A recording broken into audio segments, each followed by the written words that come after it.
Israel के राष्ट्रपति Benjamin Netanyahu की टेंशन, उनकी परेशानी दोगुनी होने जा रही है क्योंकि अब अमेरिका का सबसे बड़ा दुश्मन चीन इस महायुद्ध में कूद गया है।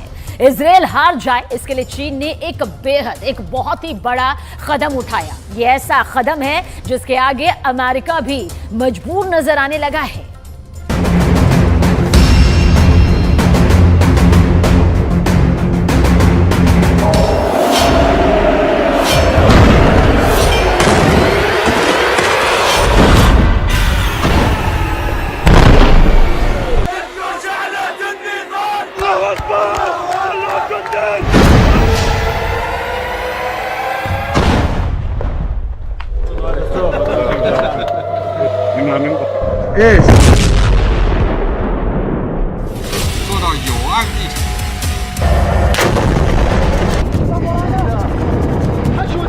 सात अक्टूबर के बाद से गाजा में जिसने हाथ डाला है उसने अपना हाथ जलाया है।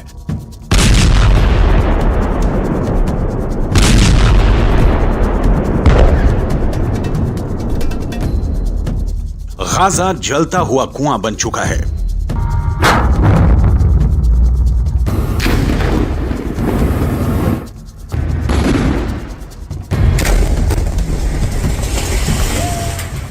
जो गिरेगा खत्म हो जाएगा, क्योंकि इजरायल को जिसने भी अब तक रोकने की कोशिश की उसको नेतन्याहू ने सिर्फ एक जवाब दिया, जब तक हमास खत्म नहीं हो जाता तब तक युद्ध जारी रहेगा।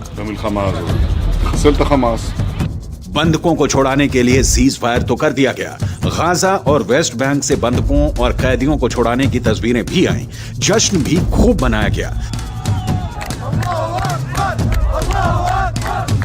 लेकिन आगे क्या होगा? अब तक इजरायल के सामने ईरान फेल हो चुका है। इजरायल को डराने में हमास से लेकर हिजबुल्ला और यमन के हूथी भी नाकाम रहे हैं। सऊदी अरब और बाकी अरब देशों की जुबान पर भी ताला लगा है, यानी अरब देश भी पूरी तरह फेल हैं। इजरायल के खिलाफ पुतिन भी खुलकर सामने नहीं आए, यानी रूस भी फेल हो गया। इजरायल अब अमेरिका के बस में भी नहीं है, इसलिए बाइडन भी पूरी तरह से फेल हैं।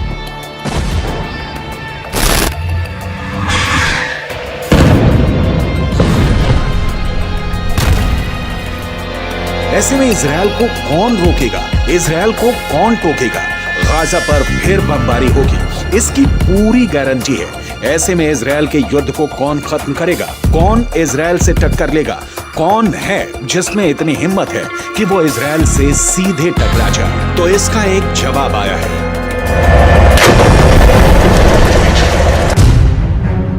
चीन ने बोला है कि वो गाजा का फैसला करेगा। चीन बोला है कि वो इजरायल को रोकेगा। चीन बोला है कि वो फिलिस्तीन का ख्वाब पूरा करना चाहता है। इसलिए चीन ने अब संयुक्त राष्ट्र सुरक्षा परिषद की बैठक बुलाई है और इसमें वो गाजा से लेकर हमास और इजरायल से लेकर नेतन्याहू तक सबका हिसाब करना चाहता है। 中国作为联合国安理会本月轮值主席国，将于11月29日举行安理会巴以问题高级别会议。中共中央政治局委员、外交部长王毅将赴纽约主持安理会会议。 चीन दावा कर रहा है कि वो अब हमास और इजरायल के बीच पावर ब्रोकर बनेगा। चीन दावा कर रहा है कि वो इस युद्ध को हमेशा के लिए खत्म करेगा। चीन ऐसा पहले सऊदी अरब और ईरान के साथ कर चुका है। चीन अब यही फैसला फिलिस्तीन और इजरायल के बीच करना चाहता है। शी जिनपिंग बिग बॉस बनना चाहते हैं। शी जिनपिंग अमेरिका को दिखाना चाहते हैं कि दुनिया में उसका बल्ब फ्यूज हो चुका है। अब चीन की लाइट जलेगी और इससे रोशन होगा पश्चिम एशिया का सबसे खतरनाक वॉर जोन, यानी गाजा और इजरायल। लेकिन क्या ये इतना आसान है? क्या चीन का ऑर्डर इजरायल में चलेगा? क्या चीन को वो नेतन्याहू बर्दाश्त करेंगे जो अमेरिका को भी एहसास दिलाते हैं कि इजरायल और यहूदी वोट बैंक के आगे उनकी हैसियत कुछ नहीं? वो हमास को खत्म करने तक बिल्कुल नहीं रोकेंगे। हमास की मौत 100% पक्की है, ये नेतन्याहू की गारंटी है। אבל באותה נשימה אמרתי גם לנשיא שבגמר המתווה אנחנו חוזרים בכל העוצמה לממש את היעדים שלנו, חיסול החמאס, להבטיח שעזה לא תחזור להיות מה שהיא הייתה, וכמובן שחרור כל חטופינו.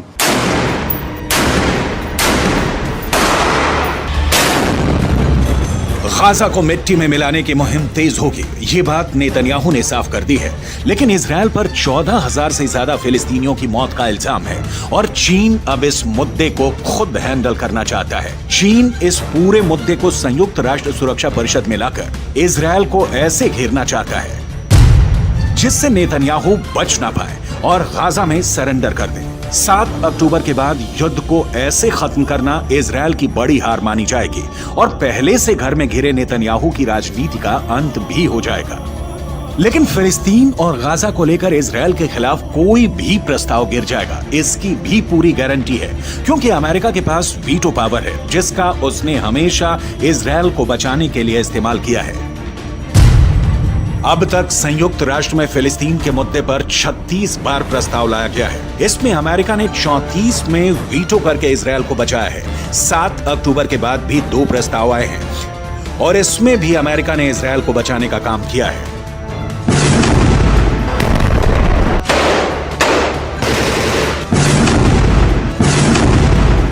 अब गाजा में इजरायल को रोकने के लिए चीन ने सुरक्षा परिषद में बड़ी तैयारी की है, लेकिन नेतन्याहू ने गाजा पहुंचकर इसका पहले ही जवाब दे दिया है कि उनको डराने में कोई कामयाब नहीं हो पाएगा।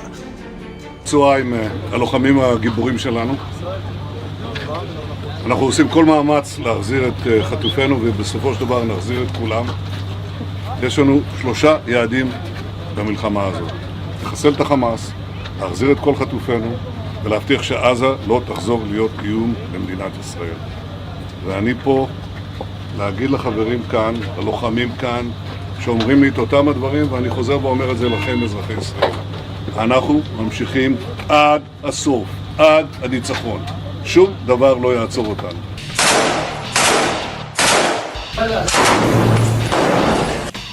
गाजा की गलियों में जो युद्ध हुआ है या हो रहा है उसने इजरायल को भी बड़े झटके दिए हैं, लेकिन नेतन्याहू अपने फैसले पर कायम है। बंधकों को छुड़ाने वाले सीज फायर के बाद वो हमास पर 10 गुना तेज हमला करेगा। फिर हमास के पास न बचने का रास्ता होगा न भागने का। गाजा की गलियों में युद्ध के दौरान हमास ने भी बड़े बड़े दावे किए हैं।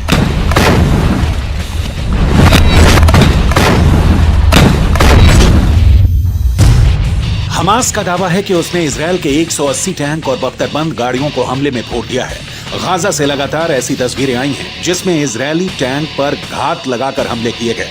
इजरायल ने खुद माना कि अब तक ग्राउंड ऑपरेशन में उसके 70 से ज्यादा सैनिक मारे जा चुके हैं, 250 से ज्यादा सैनिक जख्मी हुए हैं। लिहाजा हमास के खिलाफ जो ताकत इजरायल माना जाता है उसके मुताबिक नतीजे तो इजरायल को भी नहीं मिले हैं। हालांकि नेतन्याहू के सामने अपनी छवि को बचाए रखना बड़ा चैलेंज बन चुका है और गाजा पहुंचकर उनकी पहली कोशिश इसी तरफ नजर आती है।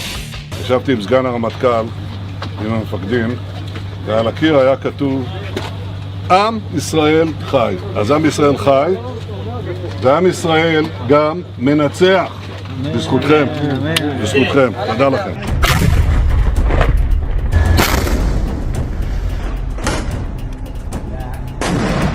इजरायल का ग्राउंड ऑपरेशन बता रहा है कि अब उसने गाजा को 2 हिस्सों में बांट दिया है, या कहें कि गाजा को 2 हिस्सों में काट दिया है। एक तरफ है उत्तरी गाजा जिसको चारों तरफ से इजरायल की सेना ने घेर लिया है। अंदर बहुत ही खतरनाक युद्ध पूरी दुनिया ने देखा है। तो दूसरी तरफ है दक्षिणी गाजा। इजरायल की कोशिश है कि उत्तरी गाजा में हमास के पूरे कैडर को खत्म कर दिया जाए। चीन ऐसा नहीं चाहेगा क्योंकि चीन तो हमास का पूरा समर्थन करता है। ऐसा इसलिए कहा जा रहा है क्योंकि उसने 7 अक्टूबर वाले हमले को लेकर अपना रुख साफ नहीं किया है, या कह सकते हैं कि वो हमास के साथ है। सवाल इजरायल से है कि सीज फायर से पहले 50 दिन के युद्ध को लेकर वो कहां पास हुआ है और कहां फेल। 7 अक्टूबर को हुए हमले के बाद हमास के खिलाफ जंग में इजरायल के 2 मकसद थे। पहला, हमास के पास से करीब 250 बंधकों को आजाद कराना, जिसके लिए इजरायल को सीज फायर करना पड़ा, यानी उसका युद्ध और बमबारी काम नहीं आई, वो फेल हो गए। दूसरा मकसद, इजरायल हमास को जड़ से खत्म करना चाहता है, लेकिन अभी तक इसमें भी इजरायल फेल ही साबित हुआ है। עוד מתמשך לארץ. תדע, יש רוח, יש עוצמה, יש נחישות, ויש תוצאות. גם את זה, גם את זה. אנחנו כל הזמן. הם פה בגלל ישראל, נכון? אני אומר לך, כמו שאמרתי לביידן, אנחנו הולכים לעשות את זה, להשלים את זה, שלא יהיה לאף אחד ספק. לא מבחינת רק הכוונה, אלא גם היכולת. אני מאמין בכם. गाजा में सीज फायर करके इजरायल को वक्त मिला, उसकी सेना को वक्त मिला, हमास को भी वक्त मिला। दोनों तरफ अपनी ताकत को फिर से जुटाने का काम हुआ होगा ताकि युद्ध के अगले चरण को और खतरनाक बनाया जाए। लेकिन यहां के मुकाबले इजरायल का अगला चैलेंज हिजबुल्लाह भी है और यमन की हूथी सरकार भी। दोनों ही इस सीज फायर का हिस्सा नहीं रहे हैं, यानी इजरायल पर उस फ्रंट से हमला नहीं होगा, इसकी कोई गारंटी नहीं है। गाजा से दूर एक और खबर जिसने पूरी दुनिया को चौंका दिया। सीज फायर से पहले जब इजरायल गाजा पर हजारों टन बॉम्ब बरसा रहा था, तब पुतिन ने यूक्रेन के महायुद्ध को लेकर एक ऐसा फैसला किया जिसने जो बाइडेन को परेशान कर दिया। दरअसल बताया यह जा रहा है कि यूक्रेन में ऐसी सेना उतर चुकी है जो हमास से भी ज्यादा खतरनाक और खौफनाक है।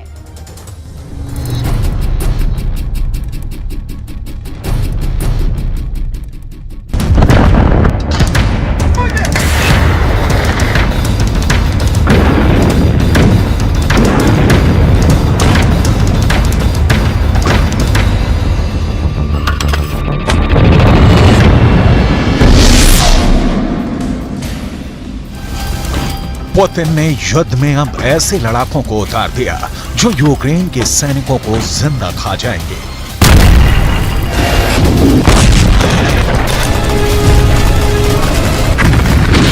पुतिन ने युद्ध में ऐसे सैनिकों को उतार दिया है जिसे देखकर ज़ेलेंस्की के सैनिक खौफ में भर गए हैं।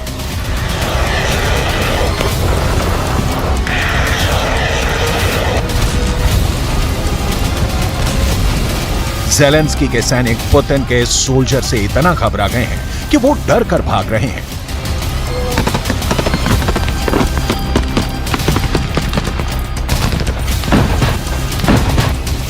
यूक्रेन के सैनिकों को समझ में नहीं आ रहा कि गोली बारूद को तो चकमा दे दें, लेकिन उससे कैसे बचें जो उन्हें जिंदा खाने को बेताब है।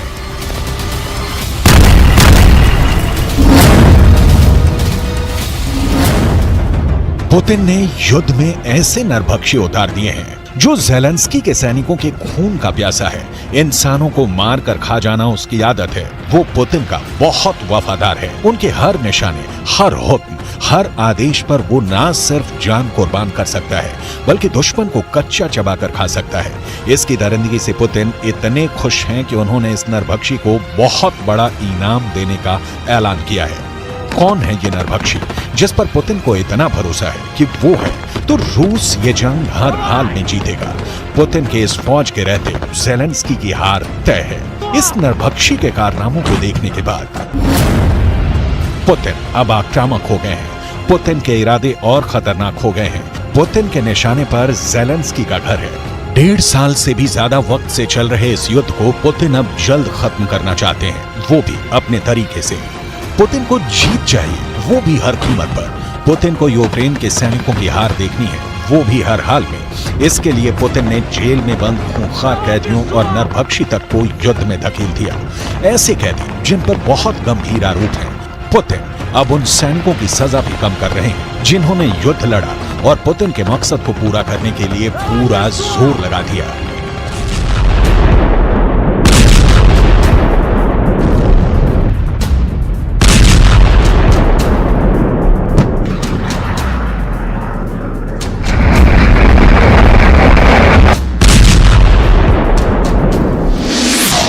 ये है रूस का खूंखार अपराधी डेनिस गोरिन, जिसकी सजा को पुतिन ने खत्म करने का फैसला किया है। पुतिन ने डेनिस को माफ कर दिया। इतने खूंखार अपराधी को पुतिन का यह इनाम इसलिए मिला क्योंकि उसने पुतिन के एक आदेश पर यूक्रेन की सेना में ऐसी दहशत पैदा कर दी कि कई मोर्चों पर रूस ने बिना लड़े युद्ध जीत लिया। यूक्रेन की फौज ऐसे दरिंदों के बारे में सुनकर ही भाग खड़ी हुई।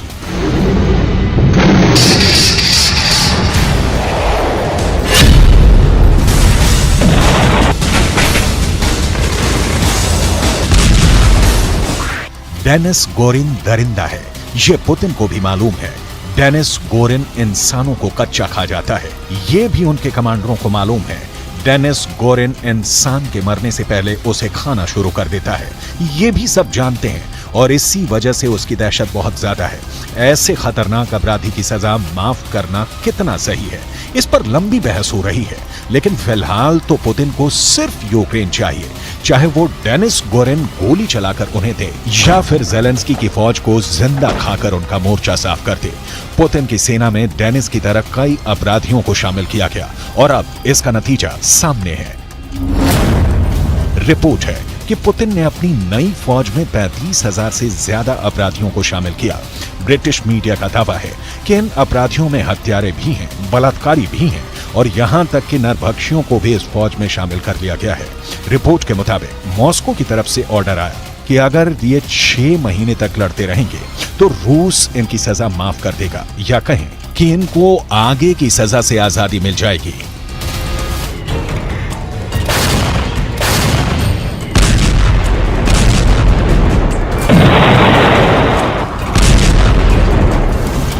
डेनिस गोरिन भी यूक्रेन के खिलाफ जंग में लड़ा और घायल हो गया। फिलहाल उसका इलाज चल रहा है और अब पुतिन ने डेनिस गोरिन के युद्ध से खुश होकर उसकी सजा को माफ करने का फैसला किया है। रूस के इस फैसले पर पूरी दुनिया में सवाल उठ रहे हैं। खुद रूस के लोगों में इसको लेकर बहस हो रही है कि क्या ऐसे खूंखार अपराधी की सजा को माफ किया जा सकता है और इससे समाज में क्या संदेश जाएगा। 44 साल के डेनिस गोरिन को रूस की अदालतों में 2 हत्याओं का दोषी ठहराया गया था। पहली बार डेनिस गोरिन ने 2002 में हत्या की और फिर मर्डर के बाद उसने उस व्यक्ति के अंगों को खाना शुरू कर दिया जिसकी उसने हत्या की थी। इस अपराध के लिए डेनिस गोरिन को रूस की अदालत ने 10 साल की सजा सुनाई, लेकिन अच्छे बर्ताव की वजह से डेनिस गोरिन को सजा पूरी होने से पहले ही छोड़ दिया ताकि वो अपनी बाकी की जिंदगी को बेहतर तरीके से गुजारेगा।